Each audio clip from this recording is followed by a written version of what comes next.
Ustadz, saya seorang istri yang tidak pernah diberikan hak nafkah batin. Sudah hampir 2 tahun, suami saya taunya hanya memberikan nafkah lahiriah, mencukupi semua kebutuhan saya, tapi tidak memberikan nafkah batin. Saya takut suami saya sudah cenderung dengan wanita lain.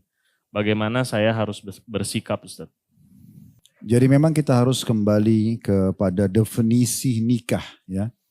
Nikah itu definisinya al-wata', biologis. Jadi memang tujuan kita menikah itu lebih dari 50% biologis. Karena dengan menumpahkan sperma bertemu dengan sel telur maka ada populasi manusia. Kalau tidak terjadi itu maka tidak akan ada populasi manusia. Gitu kan? Jadi memang kita harus pahami, berarti tidak ada uzur seseorang kecuali dia punya alasan syariah untuk menolak biologis dengan pasangannya. Biasanya syaitan menjadikan target utama sebelum menikah atau kalau bukan pasangan halal, syahwatnya dibangkitkan. Pacaran sebelum nikah atau sudah nikah pun naudzubillah dia selingkuh misalnya. Maka dibangkitkan syahwatnya, seakan-akan itulah wanita tercantik, itulah laki-laki yang tertampan. Padahal sebenarnya setelah nikah akan sama saja nanti, syaitan akan mengangkat godaannya itu bahkan membuat kejenuhan terjadi. Kan begitu. Oleh karena itu setiap muslim harus paham masalah ini. Ya, bahkan ulama membahas panjang lebar masalah itu. Tentang masalah apakah biologis itu kewajiban atau tidak. Tapi jumhur ulama mengatakan itu kewajiban dalam rumah tangga. Wajib sang istri memenuhi kebutuhan biologis suaminya, wajib sang suami memenuhi kebutuhan biologis istrinya. Ini bukan pilihan, ini kewajiban. Dan agar orang ingin melakukannya dijanjikan pahala yang besar. Sebagaimana sahabat-sahabat yang miskin datang kepada Nabi SAW lalu mengatakan, ya Rasulullah, sahabat-sahabat kami yang kaya mendahului pahala kami karena kami sholat, kami puasa, mereka puasa. Tapi mereka punya harta yang mereka sedekahkan, kami nggak punya itu. Kata Nabi SAW dalam salah satu riwayat, tentu ada beberapa riwayat, salah satu riwayatnya dikatakan, Allah telah menjadikan cukup banyak sumber-sumber pahala kalian. Setiap tasbih adalah sedekah, setiap tahlil adalah sedekah ya. Tasbih subhanallah, tahlil la ilaha illallah, takbir Allah akbar adalah sedekah, amar ma'ruf menyuruh pada kebaikan sedekah, nahi mungkar melarang kemungkaran adalah sedekah, dan di kemaluan kalian adalah sedekah. Maksudnya nilainya sama dengan sedekahnya orang-orang kaya dengan hartanya. Maka para sahabat faham ini. Lalu mereka mengatakan, ya Rasulullah, apakah kami menggauli istri kami? Maksudnya dapat kenikmatan. Lalu kami juga dapat pahala yang besar. Seperti makna hadisnya, seperti besarnya pahala orang kaya yang sedekah dengan hartanya. Kata Nabi SAW, kalau kalian letakkan pada yang haram, apakah dapat dosa?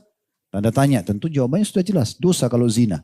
Maka begitu juga kalau kalian letakkan pada yang halal. Berarti janjikan pahala yang kadar besarnya sama dengan besarnya kalau orang zina. Zina itu kan dosa besar. Nah orang kalau biologis halal itu berarti besarnya pahalanya itu mengimbangi besarnya dosa zina. Oleh karena itu kata ulama syaitan seringkali membuat kejenuhan terjadi. Jadi kita harus paham definisi pernikahan adalah biologis. Berarti nggak boleh rumah tangga luput nggak boleh lewat tanpa biologis. Gitu kan?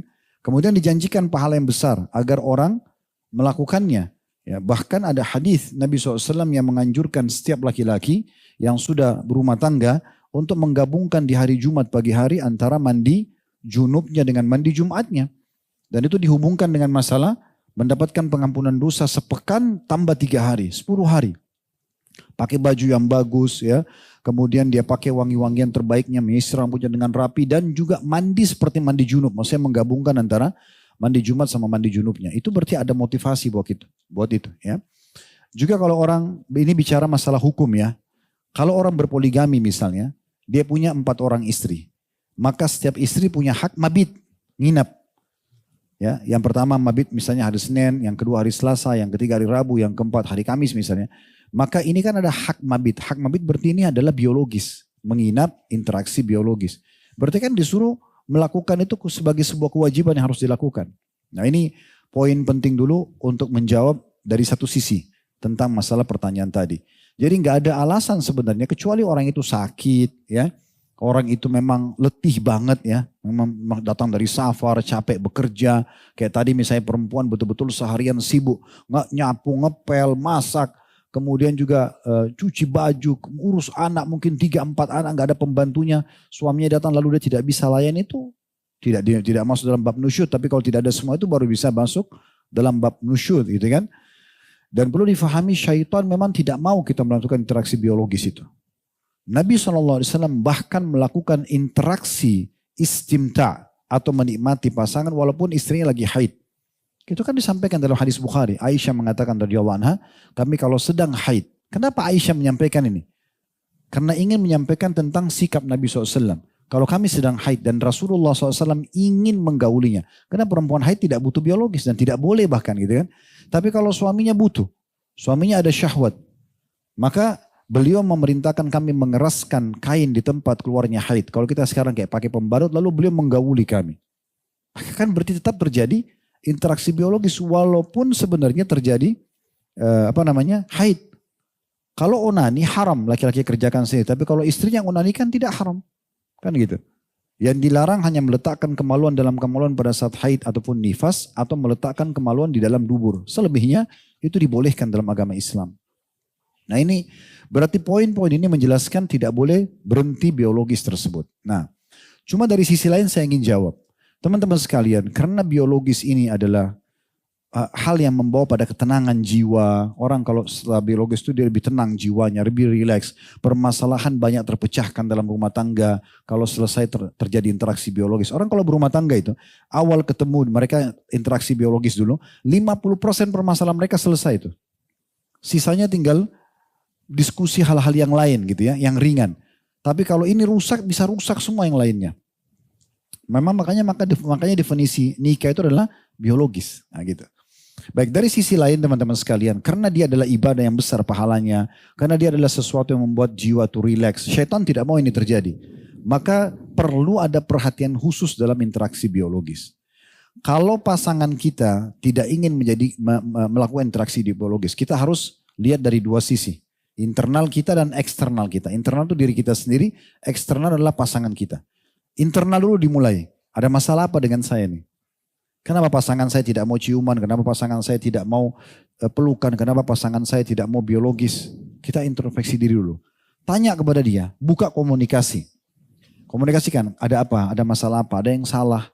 Nah yang paling sering itu terjadi adalah bau badan, ya, bau ketiak, bau mulut, nafas yang tidak enak, kena makan sembarangan gitu kan. Bau kemaluan. Maka Nabi SAW katakan apa? Bagi laki-laki, kalau kalian pulang dari safar, jangan tiba-tiba pulang ke rumahnya, maksudnya kayak buat kejutan gitu loh, buat istrinya, sampai dia memberitahukan istrinya, agar istrinya sempat menyisir rambut dan mencukur bulu kemaluan. Karena umumnya terjadi interaksi biologis, kan gitu. Jadi itu peringatan dari Nabi alaihi salatu wassalam. Jadi harus kita perhatian khusus masalah ini. Internal jaga semua itu. Makanya dikatakan Nabi SAW, beliau bersabda dalam hadis, dicintakan dunia kalian ini. Artinya saya masih mau hidup di dunia ini karena dua hal. Yaitu karena adanya wanita yang dicintai, istri, ibu, anak perempuan, saudari, dan wangi-wangian. Kita disuruh pakai parfum, pakai roll on, pakai parfum. Nabi SAW itu kalau pakai parfum teman-teman sekalian sampai digambarkan oleh beberapa sahabat sampai menetes dari rambut beliau. Dan saking seringnya pakai parfum sampai para sahabat mengatakan kami kalau salaman dengan Nabi, kami temukan baunya sampai 2-3 hari. Jadi bukan cuma sekedar semprot biasa, memang parfum itu disukai. Dan kata Nabi SAW sebaik-baik parfum buat laki-laki yang warnanya ya tidak terang tapi baunya keras. Di sini bau keras maksudnya tercium. Boleh kita tampil seperti itu di depan umum apalagi di depan istri. Kan gitu. Semprot semua badan. Dalam sebuah asar yang pernah saya temukan, Nabi SAW gemar menggunakan serbuk yang wangi di tubuh beliau, yang beliau minta istrinya untuk meletakkan dari leher sampai ke kaki beliau, kecuali daerah kemaluan beliau letakkan sendiri. Jadi semua badan beliau diwangikan, kan gitu. Sering mandi, sering wangi. Nabi SAW mengatakan aku diperintahkan bersiwak sampai aku mengira gigiku akan rontok. Bukan sekali dua kali sikat gigi, sering kali begitu. Kalau sedikit sudah nggak nyaman, habis makan langsung sikat gigi. Kumur-kumur. Jadi selalu nyaman. Dalam riwayat Bukhari disebutkan Nabi SAW setiap kali mau masuk ke dalam rumah yang pertama beliau lakukan adalah bersiwak. Berarti menjaga bau mulutnya. Karena itu sensitif bagi pasangan. Itu internal kita. Jadi selalu pakai baju yang terbaik, selalu wangi, sisir rambut yang rapi gitu kan. Itu bagus baginya. Itu penting sekali untuk diperhatikan. Karena banyak orang tidak perhatian masalah ini. Saya pernah dibonceng oleh seorang ikhwah menuju ke masjid, saya berharap segera sampai ke masjid. Luar biasa baunya gitu. Ya, sampai saya nggak tahu harus nasihatin gimana. Saya sambil sholat itu sambil berpikir, apa yang saya harus lakukan? Maksudnya ini sebelum sholat ya. Sampai hanya habis sholat saya muncul ide. Bukan di sholatnya saya berpikir. Tapi sebelumnya terus saya berpikir, oh mungkin caranya supaya tidak menyinggung dia. Saya bilang, akhi bisa mampir ke minimarket gak? Kebetulan mau ke pengajian waktu itu. Baik, saya mampir terus saya beli apa yang biasa saya pakai, roll on, apalah ya, parfum yang ada saya dapat di situ saya beli. Dan terus saya belikan juga beberapa makanan, snack-snack gitu. Saya bilang, ini buat antum, hadiah. Mudah-mudahan saja dia berubah. Sampai sekarang sih saya belum ketemu lagi. Gitu kan. Tetapi luar biasa. Jadi sampai pada tingkat kecut sekali gitu ya. Iya. Saya nggak tahu bagaimana bisa betah itu. Padahal sebenarnya itu sederhana. Cuma mencukur bulu ketiak, pakai roll on. Kan apa salahnya? Kan kita juga nyaman, percaya diri kan gitu. Nah itu penting untuk digarisbawahi gitu. Nah kemudian secara eksternal itu adalah bagaimana pasangan kita sendiri. Eksternal gitu kan. Artinya dia mungkin ada hal yang dia tidak suka. Mungkin selama ini dia berharap penampilan kita pakai baju kaos ini. Atau kalau kalau istri mungkin pakai baju tidur yang model tertentu, yang warna tertentu. Mungkin ada parfum yang kita pakai dia gak suka gitu kan. Gak ada salahnya diskusikan. Kalau mau beli parfum kita semprotin cium. Ini kamu suka gak? Jadi kalau parfum buat antum pakai sama istri. Biar yang dia suka. Parfum yang dia pakai biar antum yang suka. Dan bukan aib teman-teman. Antum ikhwah yang beli baju tidurnya istri antum. Karena masalah. Beli belanja yang antum suka biar dia pakai. Jangan dibiarkan pakai seperti yang dia mau. Kalau dia terbiasa dulu sebelum nikah pakai daster, dia pakai lagi setelah nikah. Antum tidak suka daster, tapi antum gak enak mau ngomongin. Ini jadi masalah ini. Saya pernah buat pelatihan manajemen rumah tangga Islami. Subhanallah, ada orang yang sudah berumah tangga 15 sampai 20 tahun yang hadir. Saya dudukkan di meja, kemudian hanya untuk minta dia bicara dengan pasangannya, pegang tangan, tatap matanya, kemudian ucapin kalau terima kasih sudah menikah sama saya, atau misalnya mengatakan suka atau seperti apalah bahasa-bahasa. Itu ternyata mereka belum pernah lakukan selama hidupnya. Banyak sekali. Atau menghadiahkan parfum, menghadiahkan sesuatu hadiah. Sering kata Nabi SAW, tahadu, tahabu. Saling memberikan hadiah maka kalian akan saling menyukai. Ini semua hal yang perlu kita perhatikan. Sehingga tidak terjadi hal yang seperti ini. Ya. Jadi perlu diperhatikan semuanya. Makanya Nabi SAW menyuruh 5 fitrah dijaga. Ya, cukur kumis ya bagi laki-laki ya. Kemudian bagi laki-laki dan perempuan potong kuku. Bagi laki-laki perempuan mencukur bulu ketiak, mencukur bulu kemaluan. Ini kan semua berhubungan dengan masalah hal-hal itu. Nah insya Allah kalau seperti ini mudah-mudahan tidak akan terjadi. Kalau tadi pemikirannya ini langsung oh mungkin suami saya lebih cenderung dengan perempuan lain. Saya bisa jawab sebagai laki-laki. Mungkin teman-teman juga akan sama mungkin pemikirannya karena kita cuma beda casing saja kan. Sama-sama laki-laki gitu. Artinya kalau istri ini sudah berpenampilan yang kita suka, wangi-wangian yang kita suka, dia ceria, dia melayani biologis yang kita harapkan. Masa kita berpikir ke wanita lain? Saya tidak yakin itu. Ya, kalaupun ada orang poligami kan itu perintah agama kan gitu. Tapi kalau memang apa yang kita inginkan tidak dipenuhi, maka itu mungkin. Ada laki-laki yang biasa menahan diri. Dia nggak ada perempuan lain sebenarnya. Dia masih berharap istrinya berubah. Saya pernah dapatkan kasus itu. 15 tahun dia bersabar, akhirnya sekarang pisah gitu. Setelah 20 tahun menikah, berpisah. Sebelumnya mau pisah, selalu kami dari orang yang diajak konsultasi, kasih saran. Kasih masukan. Dan saya pernah tanya sendiri, kenapa mau pisah? Dia bilang, Ustadz saya suka sekali dengan perempuan rambut panjang. Saya suka sekali dan saya terfitnah dengan itu. Saya selalu bilang sama istri saya, panjangkan rambut kamu. Tidak mau, udahlah gerah saya begini, suka nggak suka terserah. Selalu potong rambutnya. Nanti suaminya sudah jenuh, seperti bom waktu meledak pada saat itu. Dia udah nggak mau lagi sama istrinya. Hanya karena itu permasalahan. Tapi karena bertahun-tahun disabari nggak mau, ya sudah. Akhirnya sampai pisah gitu. Atau tidak menjaga badan, tidak mau olahraga, tidak mau menjaga kesehatannya. Ini aneh juga ini, kan gitu. Dibiarin badannya tidak baik, penampilannya. Itu memang pasti akan, apalagi kalau masih terfitnahkan ya. Salah satu laki-laki atau perempuan terfitnahkan suka lihat media, lihat laki-laki yang badannya bagus atau lihat perempuan yang badannya bagus. Pasti dia akan menilai, akan dibandingkan dengan pasangannya. Ya kita harus tampil sebagai orang yang prima semaksimal yang kita mampu. Gitu kan? Apalagi olahraga itu sehat. Wangi itu bagus gitu kan bagian daripada agama gitu kan. Nah seperti itu. Allahu a'lam. Iya. Baik, Ustaz. Tanya berikutnya Ustaz. Ini biar ngilangin ngantuk Ustaz pertanyaannya. Tentang poligami Ustaz. Ustaz mohon berbagi ilmunya tentang poligami. Bagaimana cara menyikapi istri ketika ada satu permasalahan yang membuat istri-istri kita ini marah sama kita Ustaz. Entah karena cemburu atau masalah lainnya. Kalau dipikir-pikir ngadepin satu istri ngambek aja kadang kelimpungan. Mohon nasihatnya ya Ustadz. Kalau yang bertanya ini sudah poligami, maka ada solusinya. Kalau baru mau poligami juga ada solusinya, ada jawabannya gitu ya. Kalau sudah berumah tangga, kemudian menemukan istri cemburu ya, maka nasihatin baik-baik. Kalau saya sering membahasakan, dan ini memang penting, ini teori syariat ya. Cemburu itu teman-teman hanya boleh kalau terjadi pelanggaran agama. Jangan cemburu buta. Kalau cemburu buta itu nggak boleh. Nabi SAW itu hanya marah kalau terjadi pelanggaran agama. Kalau tidak, beliau tidak pernah marah. Toleransi tentang masalah itu, gitu kan? Jadi perlu difahami. Jadi jangan menganggap oh kalau orang cinta tuh cemburu buta. Semuanya dicemburuin. Ini jangan. Nanti bahaya nih ditunggangi oleh syaitan. Bisa saja pasangan antum di mall begini misalnya, berdiri satu tiang antum cemburu. Kenapa kau berdiri tiang itu? Mungkin kau punya kenangan. Ini cemburu buta begitu. Kenapa kau pilih restoran ini? Oh mungkin karena kau punya kenangan. Jadi kemana-mana. Enggak usah. Selama tidak dapat jadi pelanggaran agama, jangan cemburu.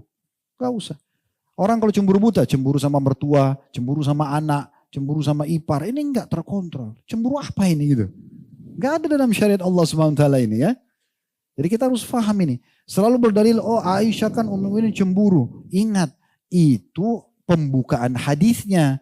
Penutupan hadisnya dipelajari enggak? Kalau baca hadis jangan setengah-setengah.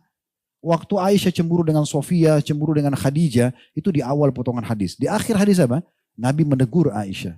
Dan Aisyah merasa bersalah gitu loh. Ini penting untuk digarisbawahi. Kan waktu Nabi SAW atau Aisyah mengatakan, ya Rasulullah Anda masih mengenang wanita Quraisy yang sudah tua dan sudah masuk dalam tanah, Khadijah. Sehingga cemburunya. Maka Nabi SAW mengingatkan Khadijah. Mengingatkan Aisyah. Ya, sungguhnya tidak ada yang bisa mengalahkan Khadijah wahai Aisyah karena dia ya beriman kepadaku di saat orang kufur dan dia mendukung agamanya dengan seluruh hartanya. Maka Aisyah jadi diam, tahu kalau dirinya salah. Waktu Aisyah mengatakan, ya Rasulullah cukup Anda dari wanita Yahudi yang pendek itu, maksudnya Sofia. Maka apa kata Nabi SAW? Wahai Aisyah, kau telah mengucapkan kata-kata kalau dimasukkan ke lautan akan mengubahnya. Merusak ini karena besarnya dosanya. Apakah Aisyah tetap ngotot? Enggak, saya enggak mau tahu. Pokoknya saya cemburu. Enggak, beliau tinggalkan. Nah penutupan hadis ini yang diambil, bukan pembukaannya ini. Jadi selalu Aisyah yang salah radhiyallahu anha. Padahal Allah mungkin jadikan dia sebagai penyebab keluarnya hukum, kan gitu. Nah ini penting. Jadi enggak boleh cemburu buta teman-teman sekalian. Harus tempat pada tempatnya gitu ya. Ini penting sekali untuk digarisbawahi. Itu dulu poin tentang masalah cemburu supaya tidak salah. Tadi coba diulangi lagi pertanyaannya. Oh masalah iya, baik masalah poligami ya. Nah kalau seandainya istri antum ini tadi kalau dia berpoligami ya. Kalau istri antum cemburu buta.